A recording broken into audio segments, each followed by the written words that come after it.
Vous le savez, je le rappelle, pour ceux qui ne l'auraient pas complètement intégré, les territoires sont classés en 5 catégories distinctes, auxquelles correspondent un certain nombre de mesures que les préfets doivent mettre en place. La zone de circulation active, qui est la première, la zone d'alerte, numéro 2, la zone d'alerte renforcée, la zone d'alerte maximale et, dernière étape, que évidemment nous souhaitons tous éviter, l'état d'urgence sanitaire. Des critères précis et objectifs conditionnent le passage d'un stade à un autre, et le ministre Olivier Véran l'a annoncé hier, la métropole de Saint-Étienne passe en zone d'alerte maximale.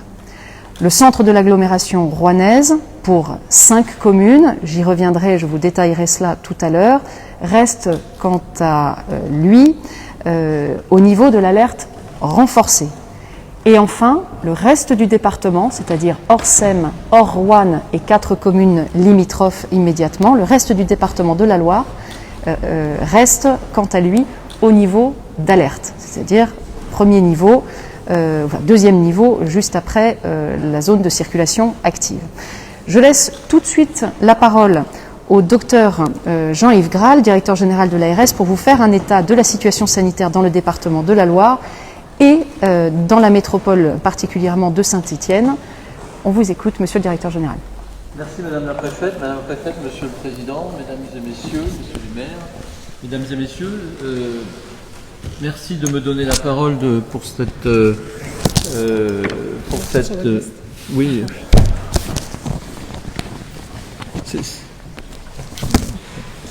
Merci de me donner la parole pour cette conférence de presse qui me semble importante d'abord pour relayer un certain nombre de messages dont la presse doit se faire les vecteurs dans la situation qui est la nôtre. Comme vous l'avez dit, Madame la Préfète, la situation en général s'aggrave depuis... Oui, bien c'est pas... c'est difficile, vous savez, Madame, quand on fait ça, d'avoir quelqu'un en permanence qui vient... voilà, et donc la situation à l'heure actuelle, elle est effectivement en augmentation, en dégradation sur beaucoup de zones, et en particulier dans la région Auvergne-Rhône-Alpes.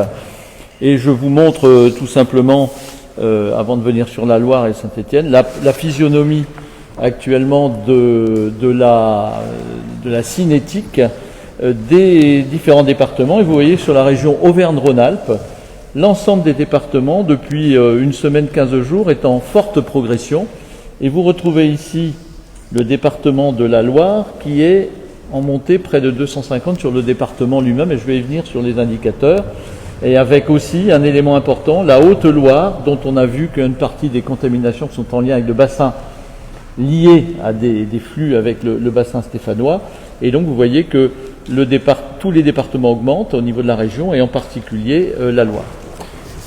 Ainsi, la Loire fait partie des 5 départements, non, je vous en prie, dont les taux de France, dont les taux sont les plus élevés.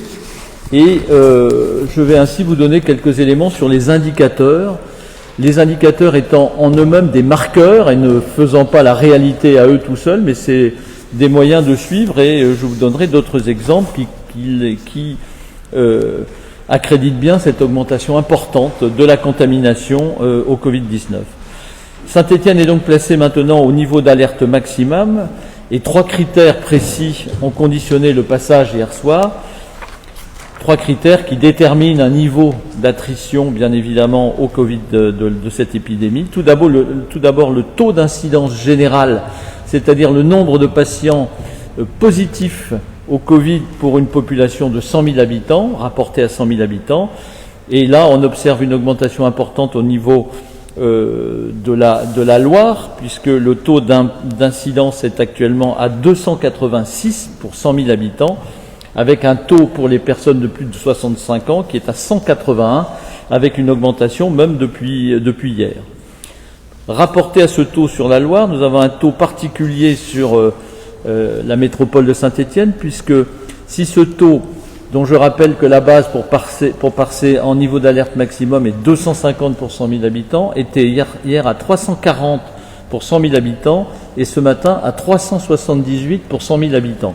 On retrouve les mêmes les mêmes tendances sur le taux d'incidence des personnes plus âgées au-dessus de 65 ans, dont la limite dans le critère est à 100 pour 100 000 habitants et qui, pour la métropole de Saint-Étienne, était hier à 240 pour 100 000 habitants et à 261 pour 100 000 habitants ce matin, ce qui traduit une augmentation assez forte et régulière.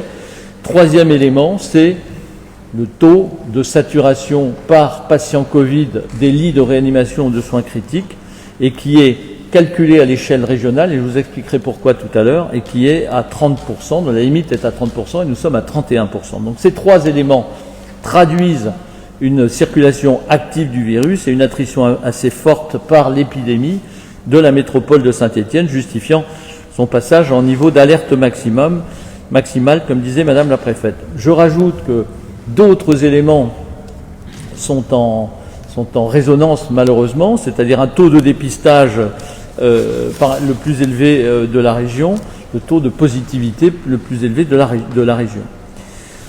Voilà l'état des lieux qui justifie pleinement ce passage dans cette zone d'alerte maximum. Et la question à poser est que faut-il faire? Il y a deux axes majeurs à l'heure actuelle pour prendre en charge cette épidémie. Tout d'abord, bien évidemment, et ce sont l'objet principal des mesures que va annoncer ou que va détailler Madame la préfète, c'est limiter la circulation du virus, casser les chaînes de transmission. Et pour vous donner un exemple de cette circulation du virus, l'Agence régionale de santé a reçu de l'assurance maladie, par exemple, plus de 1300 dossiers de cas Covid plus à traiter entre le 5 et le 8 octobre, donc tout récemment sur la métropole de Saint-Étienne. Les applications des mesures barrières. Je le rajoute parce que c'est très important, notamment chez les étudiants et chez les jeunes, parce qu'ils sont habitués à tout ça, télécharger l'application Stop Covid. Et je vous le dis tout de suite, Madame la préfète et moi-même, nous en disposons sur notre propre appareil.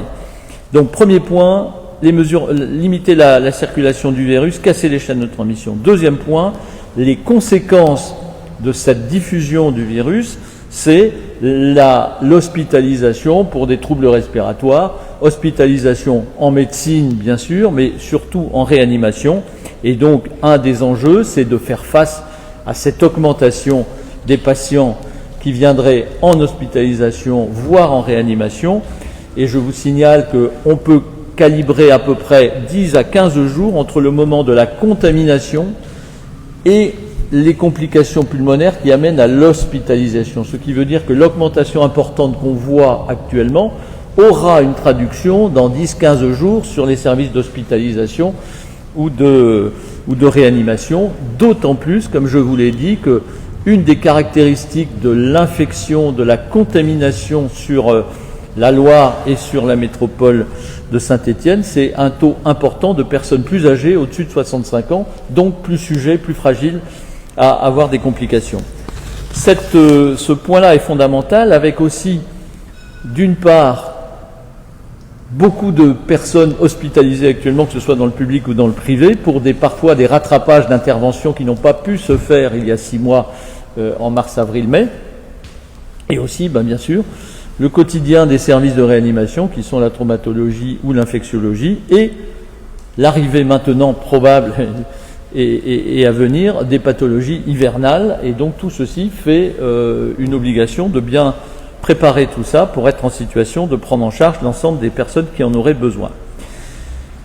L'augmentation des hospitalisations dans les établissements de santé de la Loire est patente également, et nous avons actuellement 190 patients Covid hospitalisés, dont 35 en réanimation et soins intensifs, et bon an mal an sur l'ensemble de la période, on peut dire que 10% environ des patients qui passent en réanimation ont moins de 50 ans. Donc ce n'est pas simplement des patients très âgés qui sont en réanimation, il fallait le signaler. Sur ce point-là, on s'organise avec les établissements de la Loire et sur le périmètre du groupement hospitalier de territoire de la Loire. Nous avons confié au CHU de Saint-Étienne, avec l'accord de l'ensemble des fédérations privées non lucratives et privées lucratives, le pilotage de cette arrivée de patients Covid dans les établissements en lien avec eux. Je les ai rencontrés l'autre soir à Saint-Étienne, puisque l'augmentation est importante et très préoccupante, parce que comme je vous le disais, il y a l'augmentation liée au Covid et les augmentations liées à la pathologie courante. Et donc ils m'ont sollicité, en particulier le pilote administratif et le pilote médical qui sont du CHU de Saint-Étienne, pour une déprogrammation progressive et partielle dès la semaine prochaine des activités sur l'ensemble du bassin, avec bien sûr une demande d'équité de prise en charge sur l'ensemble, comme ils l'ont fait en début d'année, entre tous les établissements. Et donc j'ai fait un courrier à cet effet pour demander à ce que la charge soit répartie sur l'ensemble des établissements. Mais dès aujourd'hui, nous avons une accélération du remplissage et il est probable que la semaine prochaine, nous devrons probablement passer à une étape un peu plus importante de déprogrammation dans le bassin de Saint-Étienne en particulier. Donc, casser les chaînes de transmission, c'est essentiellement les mesures barrières, adapter le dispositif pour être en situation de prendre des conséquences, c'est-à-dire les hospitalisations. Et donc, ces mesures barrières sont fondamentales et je crois que vous devez y contribuer également en posant bien le sujet. Il faut que tout le monde soit persuadé, où qu'il soit, que les mesures barrières, c'est-à-dire le port du masque, se laver les mains régulièrement, la distanciation physique, qu'on retrouve dans les mesures également en évitant les attroupements, etc., sont absolument indispensables pour casser cette évolution. Je pense qu'aussi de nombreuses contaminations pourraient être évitées dans la sphère privée si tout le monde se persuade du bien fondé de toutes ces mesures, et elles sont bien fondées et elles sont efficaces, ça a été prouvé. Et aussi un appel dans les EHPAD à faire attention et à respecter les consignes pour ne pas venir contaminer ces personnes fragiles à l'intérieur des EHPAD.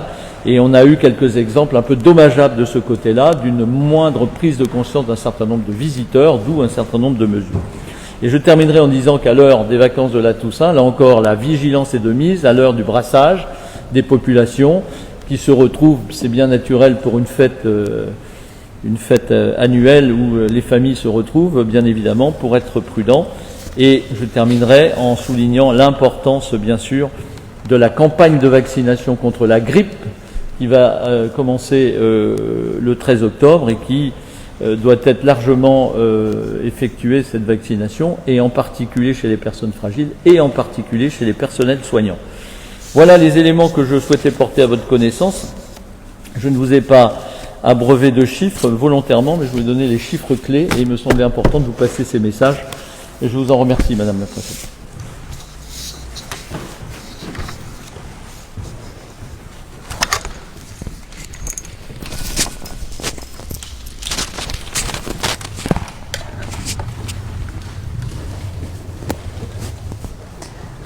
Bien, merci beaucoup pour cette présentation qui est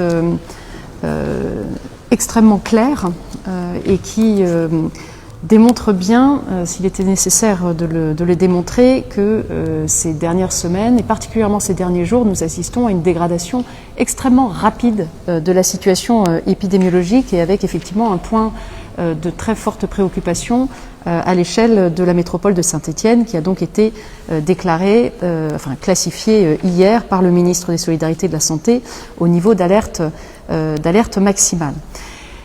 De ce fait, vous le savez, il y a 15 jours, j'ai été appelée à prendre déjà un certain nombre de mesures qui renforçaient des mesures d'ores et déjà appliquées, opérationnelles. Nous arrivons à un stade nouveau, supérieur, niveau d'alerte maximale, qui m'oblige à prendre des mesures encore plus contraignantes, plus restrictives, pour nous protéger collectivement, notamment les plus fragiles, éviter à tout prix un reconfinement et sortir le plus vite possible de cette période que nous savons compliquée pour tout le monde. À cet égard, je sais les efforts qui ont déjà été faits par nos concitoyens, dont je salue le sens des responsabilités, dont je salue également la résilience. Mais force est de constater que ce n'est pas suffisant. Force est de constater aussi que nous avons là, et nous l'observons, et de jour en jour, les chiffres que vous venez de communiquer étaient encore bien dégradés par rapport à ceux que nous avions et qui dataient d'hier soir. Donc ils sont ils sont tout nouveaux et ils montrent, ils confirment ce rythme de dégradation. Donc nous devons y être attentifs et nous devons répondre de façon adaptée à ce que nous constatons et de cette très rapide propagation du virus, rapide et assez récente, en tout cas à ce niveau de rapidité, et également en fonction de ce que nous constatons des origines principales identifiées de clusters ou de difficultés ou de lieux où nous avons pu constater des récurrences de rassemblements, de brassage des populations, souvent, malheureusement trop souvent, au mépris de ces fameux gestes barrières, au mépris de ces règles sanitaires que nous sommes présumés connaître tous et que nous sommes tenus d'appliquer pour l'intérêt général. Et donc nous avons conçu ces mesures pour prendre en compte cette rapidité de propagation du virus, pour nous donner les moyens du coup de frein dans ce rythme de propagation et pour nous donner les moyens aussi d'endiguer et d'inverser cette tendance et au plus vite. Et cela donc, et puis donc évidemment en nous appuyant aussi sur la typologie des clusters et des situations que nous considérons comme à risque. Je vais y revenir. Je vais, dans ce cadre, prendre aujourd'hui 3 arrêtés. 3 arrêtés qui vont comprendre un certain nombre de mesures et qui seront pour la plupart applicables dès demain matin. Et pour l'une d'entre elles, mais je vous l'expliquerai, à partir de lundi. Je commencerai, et je vous remercie à nouveau, Monsieur le Président de Saint-Étienne Métropole et Madame et Messieurs les maires et membres de Saint-Étienne Métropole d'être présents parmi nous. C'est un travail non pas mené par l'État, mais c'est un travail de co-construction auquel nous nous sommes adonnés, et c'est une concertation que nous avions déjà depuis de nombreuses semaines engagée. J'ai des échanges quotidiens avec le président de Saint-Étienne Métropole pour faire justement des points sur la situation sanitaire et également sur les fameux constats et enseignements que nous tirons au jour le jour des comportements, du respect ou de l'irrespect de certains gestes barrières et des mesures et des contrôles qui doivent être entrepris pour nous remettre sur les rails.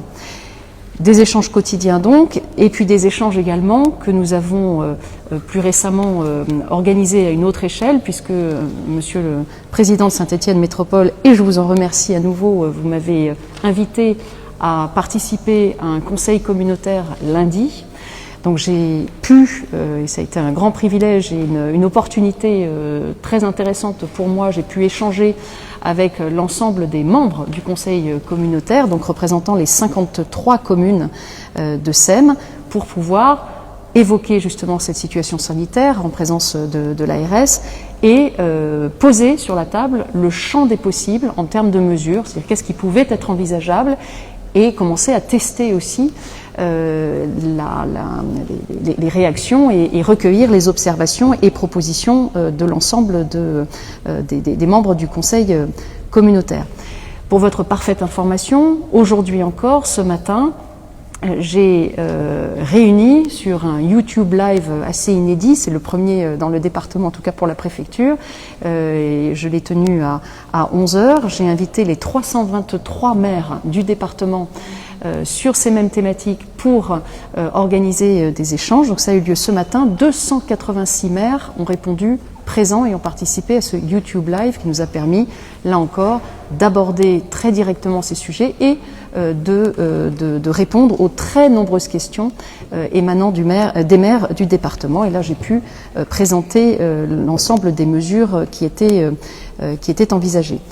Pour revenir sur Saint-Étienne Métropole plus spécifiquement, je souhaite rappeler, je pense que c'est important, que le 22 septembre a été le jour de la formalisation conjointe du plan métropolitain de lutte contre le Covid-19, plan métropolitain qui a été là aussi l'objet d'une co-construction avec les 53 communes de la métropole, les services de l'État, et qui est composé en fait de toute une série de fiches réflexes avec différents niveaux d'alerte.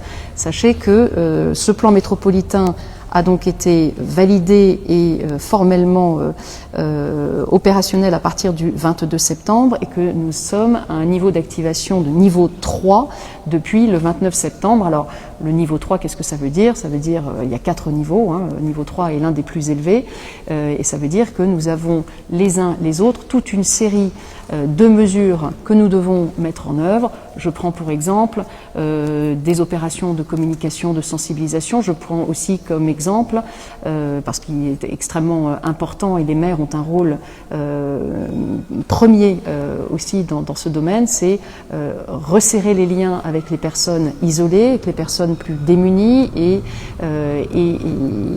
sur fond de crise sanitaire, travailler vraiment aussi sur ce volet de l'accompagnement, du soutien, de la lutte contre l'isolement et sur le volet social d'une façon plus large. Je cite ces 2 exemples. Le plan métropolitain est beaucoup plus épais, vous vous doutez bien, et est très pluridisciplinaire. Il est interministériel en ce qui concerne les services de l'État et il fait intervenir aussi le conseil départemental sur certains sujets. Donc nous avons ce cadre-là aussi qui nous sert dans ce travail et dans cette concertation. S'agissant des mesures que je vais maintenant vous présenter, je commencerai évidemment par ça, mais je vous passerai la parole, Monsieur le Président, dans la suite, si cela vous convient. Je voulais signaler que nous avons, et encore hier, et particulièrement hier, nous avons pris le temps, justement, nous 4 ici réunis, enfin nous 4, vous 4 et nous à peu près au même nombre en face, nous avons pris le temps de poser les différentes mesures qui pouvaient être envisagées et de les commenter, de les expliciter, d'en mesurer collectivement les avantages, les inconvénients, etc. et de procéder à d'éventuels ajustements. Ce que je note, alors, c'est que ce dialogue est de grande qualité, et je tenais à vous en remercier. Il est toujours constructif, je pense qu'il est appelé à être poursuivi de cette manière. Je note aussi que nous avons trouvé un accord sur la presque totalité des mesures qui ont été, que je vais maintenant présenter, sauf une, pas des moindres, vous en parlerez, je pourrais en parler aussi, mais nous n'avons effectivement pas trouvé de point d'accord sur ce sujet, en l'occurrence la fermeture des bars. Mais je vais y revenir. Mais dans l'ensemble et dans la presque totalité à cette mesure près, j'ai de mon côté procédé à des ajustements et des prises en compte. Je vous les passerai en revue, vous les découvrirez peut-être, Madame le maire, parce qu'il y en avait une qui venait de vous, des ajustements par rapport aux mesures qui étaient initialement envisagées pour prendre en compte précisément le retour et la perception du territoire que vous êtes particulièrement habilité à traduire et à nous faire remonter. Donc je poursuis sur ma lancée. Je vais prendre donc aujourd'hui 3 arrêtés. Le premier, 3 arrêtés qui correspondent à 3 niveaux d'alerte. Je l'ai dit, alerte maximale, c'est Saint-Étienne Métropole. Alerte renforcée, c'est le centre de l'agglomération rouennaise. Et donc c'est Roanne, Riorges, Mably, Le Coteau et une nouvelle commune qui rejoint ce groupe qui est la commune de Villeray et le reste du département qui est en alerte simple. Donc chacun va correspondre à ces niveaux d'alerte et va donc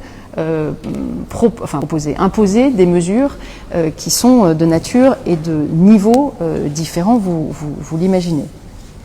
L'entrée en vigueur de ces mesures, je l'ai dit tout à l'heure, c'est samedi 10 octobre minuit, donc dans la nuit de vendredi à samedi. Il y aura une exception, c'est l'un des ajustements, je crois que c'était vous qui l'aviez demandé, l'un des ajustements auxquels nous procédons. Il y aura une exception pour une disposition qui concerne le territoire de Saint-Étienne Métropole et qui concerne les restrictions d'accueil du public dans certains types de RP municipaux. Je prends l'exemple des salles des fêtes ou salles polyvalentes. Je vais essayer de le dire plus simplement. Salles des fêtes, salles polyvalentes vont être fermées. Et l'alerte qui avait été émise hier dans le cadre de nos discussions portait sur le délai de prévention et d'organisation pour l'ensemble des maires ou gestionnaires de ces salles, sachant que ce week-end, effectivement, ces salles sont généralement occupées et bien occupées, et donc c'est pour juste se donner le temps de la mise en œuvre des modalités pratiques et de la communication la plus large possible dans des délais qui resteront de toute façon contraints, on n'a pas vraiment le choix, mais qui seront peut-être un peu plus détendus. Un point important par rapport à ces arrêtés, je l'avais déjà dit le 25 septembre, mais je le redis aujourd'hui, parce que c'est extrêmement important, c'est vraiment une stratégie qui a été décidée par le gouvernement et que nous appliquons dans tous les départements aujourd'hui. Les arrêtés ont une validité de 15 jours. C'est important parce que ça veut dire que nous estimons que 15 jours, c'est une durée suffisante pour pouvoir commencer à tirer, à extraire des enseignements des mesures qui ont été prises et à en voir quelques résultats. Et 15 jours en même temps, ça ne nous enferme pas. Ça ne nous enferme pas, ça nous donne aussi cette obligation de revoyure et de point général. Donc c'est un bon rythme, assez soutenu, et qui nous permet, lorsque des mesures restrictives sont prises, de ne pas non plus entrer dans des tunnels sans fin et de pouvoir réévaluer au fur et à mesure ces mesures qui sont prises ou qui sont envisagées. L'arrêté de Saint-Étienne Métropole. Alors que contient-il? Donc nous sommes donc dans le cadre de l'activation du niveau 3 du plan métropolitain, mais nous sommes aussi dans une métropole qui est en zone d'alerte maximale. Nous avons le premier sujet, je commence par celui qui en l'occurrence est le point de désaccord unique que nous avons sur l'ensemble de ces mesures. Enfin, j'en ai pas vu d'autres, a priori, mais vous me direz. C'est la fermeture des bars à partir de samedi 0h, donc entre vendredi et samedi, et des établissements assimilés, je pense notamment aux bars à chicha, je n'ai pas d'autres exemples en tête. Les restaurants, quant à eux, ne fermeront pas, ils pourront rester ouverts, mais à condition, c'est sur le modèle parisien, de respecter un nouveau protocole sanitaire renforcé. Je vous détaillerai ce qu'il comprend si vous le souhaitez dans le cadre des questions-réponses, mais je retiendrai juste, par exemple, 6 personnes maximum par table et le cahier de rappel qui sont 2 points parmi d'autres, mais les 2 points peut-être les plus saillants de ce nouveau protocole qui s'appliquera désormais aux restaurants. Mais les restaurants resteront donc ouverts. La fermeture anticipée des commerces. Ça aussi, c'est un point que nous avons, enfin on les a tous discutés, mais nous avons discuté hier. J'avais dans mon projet initial une fermeture des commerces un peu plus tardive. Nous avons échangé et finalement, elle sera fixée à 22 heures. Pourquoi fermeture anticipée des commerces à 22 heures? Alors, hors exception que sont les pharmacies de garde ou les stations-service pour l'achat de carburant. Pourquoi les fermetures anticipées des commerces? Parce que, à l'instar de ce que nous avons constaté sur les bars, et en dépit de gérants de bars qui, pour la majorité, ont fait tout ce qu'ils pouvaient pour faire respecter les mesures sanitaires, etc., eh bien, c'est là que nous avons constaté, au fil des contrôles quotidiens de la police, de la gendarmerie lorsqu'elle est concernée sur ce territoire, au fil de ces contrôles quotidiens, nous avons constaté que c'était des lieux de concentration des personnes, de brassage, et des lieux où, manifestement, le respect des mesures sanitaires était clairement secondaire, voire même où nous trouvions des publics plutôt réfractaires, des publics de la nuit et qui ne participaient pas ne partageaient pas les mêmes priorités et visiblement n'avaient pas eu toutes les informations requises s'agissant de l'existence d'une crise sanitaire. La fermeture de nouvelles catégories d'ERP dans le cadre de l'arrêté donc de Saint-Étienne Métropole.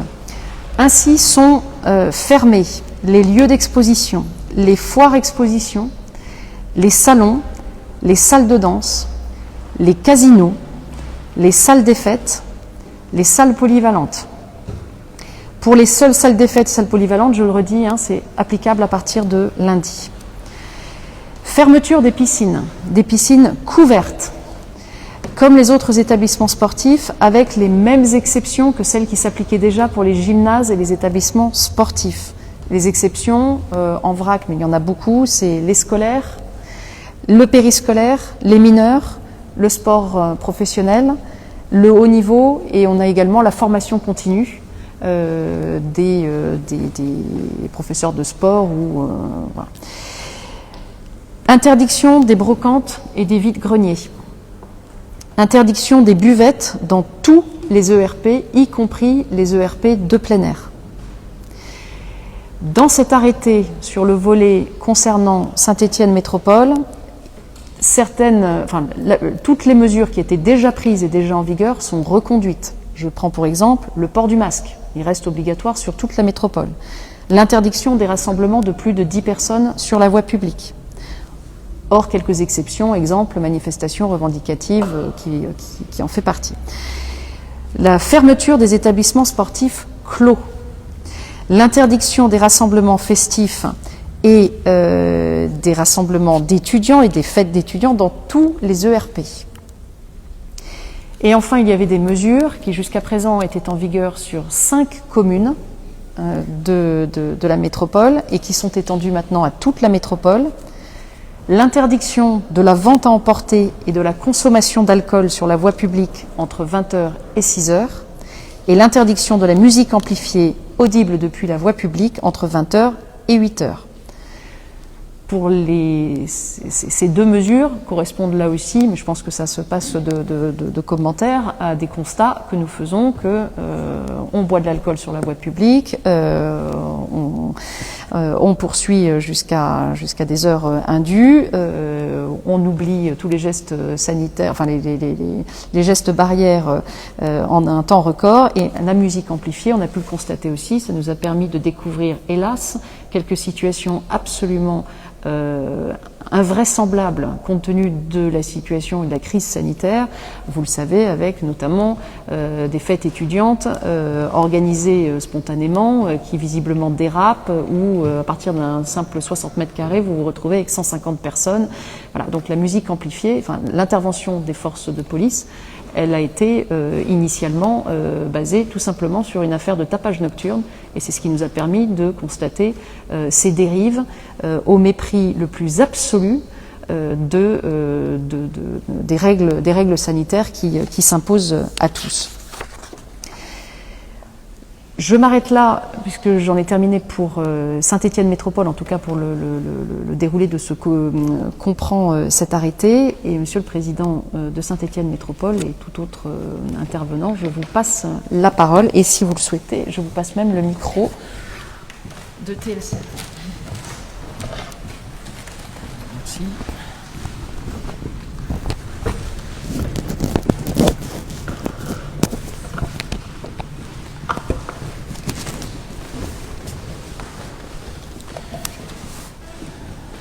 Bien, mesdames et messieurs, madame la préfète, je n'ai pas de commentaire particulier à faire sur le classement de Saint-Étienne Métropole en zone d'alerte maximale. Les indicateurs dont nous disposons et qui sont proposés par l'État pour ordonner ces classements montraient inéluctable cette décision après une évolution constatée depuis maintenant 15 jours, 3 semaines.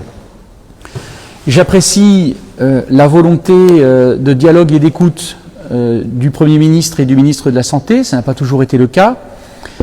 J'ai eu l'occasion d'échanger longuement en compagnie de Madame la Préfète avec eux il y a maintenant une semaine. Ça a permis d'être entendu sur un certain nombre de remarques, de propositions, d'approches du gouvernement face à la situation sanitaire que nous vivons. J'espère qu'un certain nombre d'éléments seront pris en compte. Je me félicite de la qualité des échanges avec Madame la Préfète. Comme d'ailleurs j'ai pu travailler avec votre prédécesseur Evans Richard depuis la naissance de la crise au mois de mars jusqu'à son départ. Mais il est vrai que depuis votre arrivée, ces points quotidiens que nous faisons ensemble, de même que les relations quotidiennes que je peux avoir avec le CHU, permettent d'avoir une approche de la réalité de la situation qui aide à prendre les décisions. Comme le directeur général de l'Agence régionale de santé, comme Madame la Préfète, notre seul objectif, c'est de faire reculer la maladie, de faire reculer l'épidémie. Et la seule boussole qui guide les décisions que j'ai à prendre depuis le début de cette épidémie, c'est bien sûr la situation du CHU, la seule préoccupation étant que notre hôpital soit en capacité de soigner toutes les personnes qui s'y présentent. Alors le Premier ministre a souvent évoqué ce couple maire-préfet, et c'est là aussi la raison pour laquelle j'ai souhaité, et je remercie Madame la Préfète de l'avoir accepté, d'être accompagné par 3 collègues maires de la métropole, parce que c'est évidemment pas remplaçable par un couple maire-président.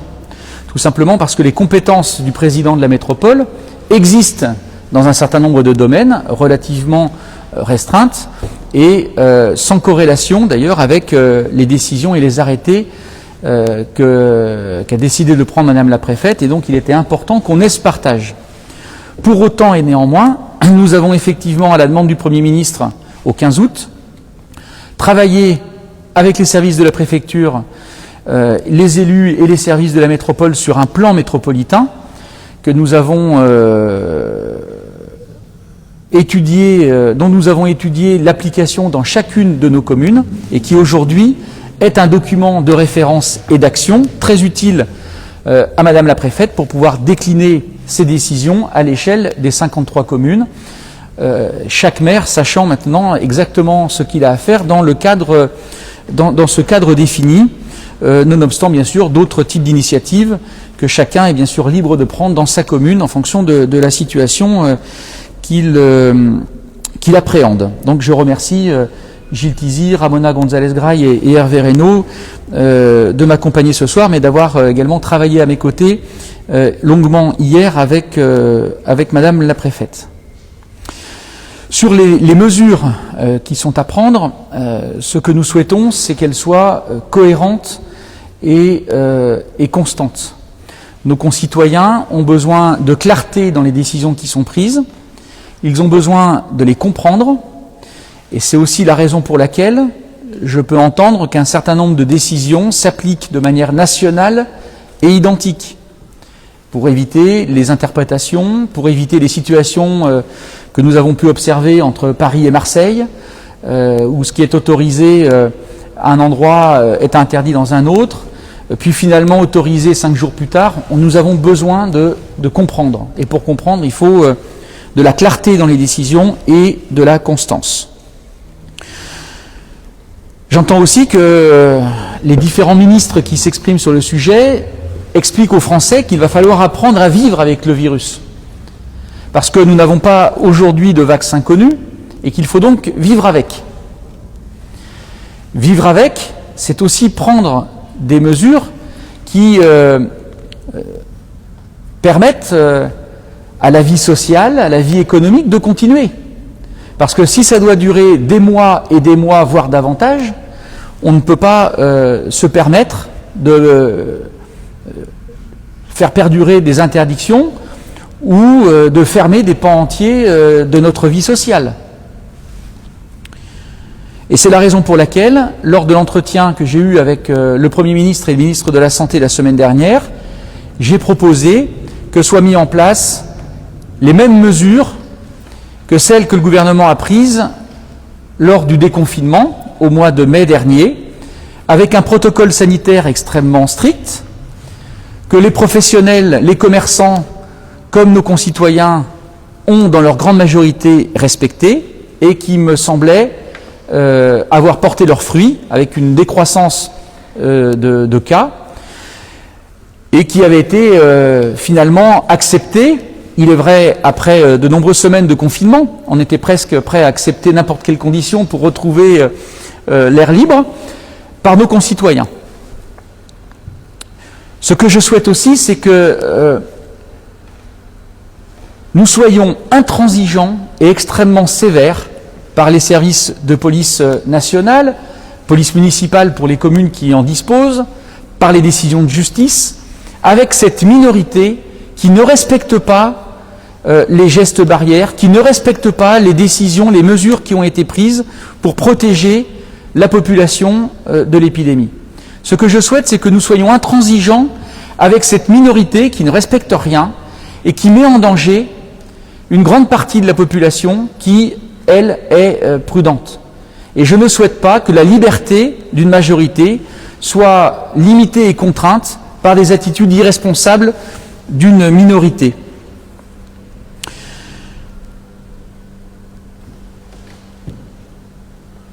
Je voudrais également dire qu'effectivement, nous avons passé près de 2 heures à l'initiative de Madame la Préfète à discuter, échanger sur les différentes mesures envisagées suite à la décision de classement en zone d'alerte maximale.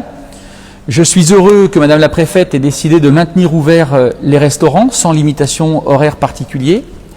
Je suis satisfait également des autres mesures qui ont été annoncées, puisqu'effectivement nous les avons discutées et partagées. Nous avons 2 sujets sur lesquels nous n'avons pas réussi à nous mettre d'accord. Le premier porte sur les mesures ou la réglementation dans les communes limitrophes de la métropole de Saint-Étienne, où nous craignons des déports de population et donc de comportements et qui finalement ne permettent pas d'atteindre les objectifs. Je crois pouvoir dire que Madame la Préfète a entendu l'argument et qu'elle est prête, en fonction de l'évaluation de la situation et d'éventuels abus, d'y revenir dès que la situation l'imposera. Concernant les bars, j'ai effectivement demandé à Madame la Préfète de les maintenir ouverts,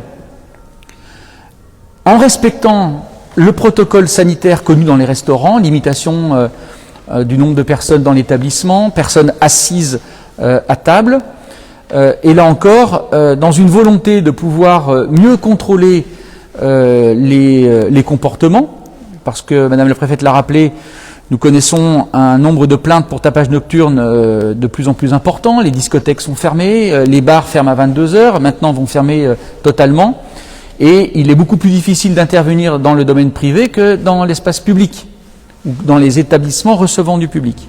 Et puis je considère également que les bars font partie de ces commerces où le lien social se crée, et je suis inquiet sur ces situations parfois d'isolement rencontrées par un certain nombre de nos habitants. J'ai d'ailleurs demandé au Centre communal d'action sociale de réactiver le plan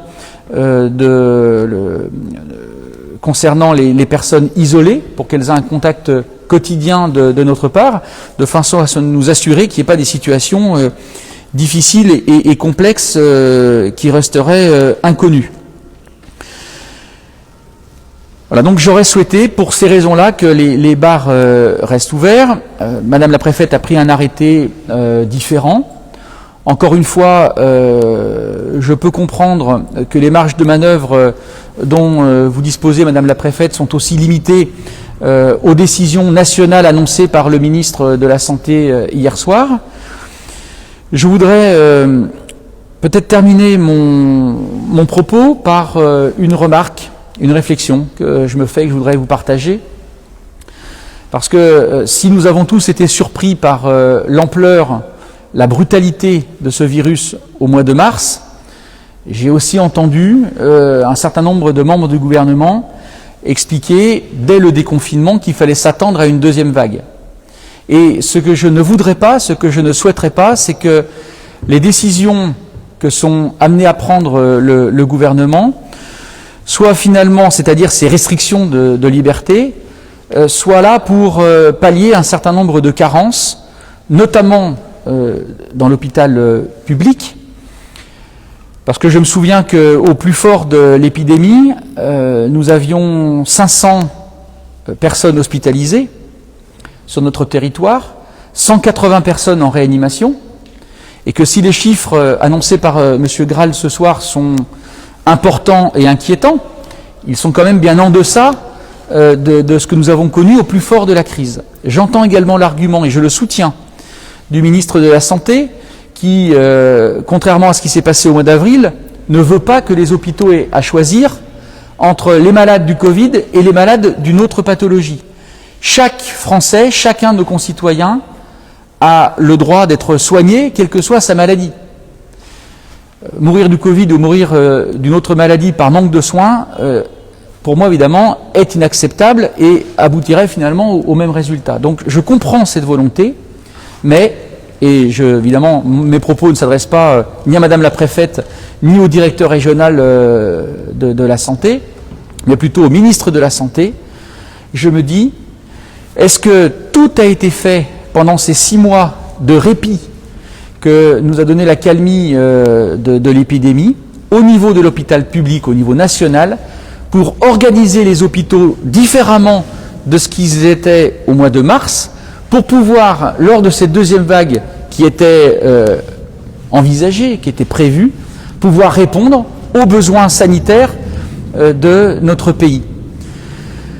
Alors, évidemment, ce serait sans doute trop facile de pointer du doigt l'actuel ministre de la Santé. C'est sans doute beaucoup plus profond que cela, beaucoup plus ancien que cela. Mais je ne doute pas non plus que les décisions plus récentes d'économie sur l'hôpital public, 3 milliards d'euros en 2015, suppression de 22 000 postes dans les hôpitaux, par le ministre de l'économie de François Hollande, doivent faire réfléchir le président de la République aujourd'hui, puisque c'est lui-même qui les a prises il y a seulement 5 ans.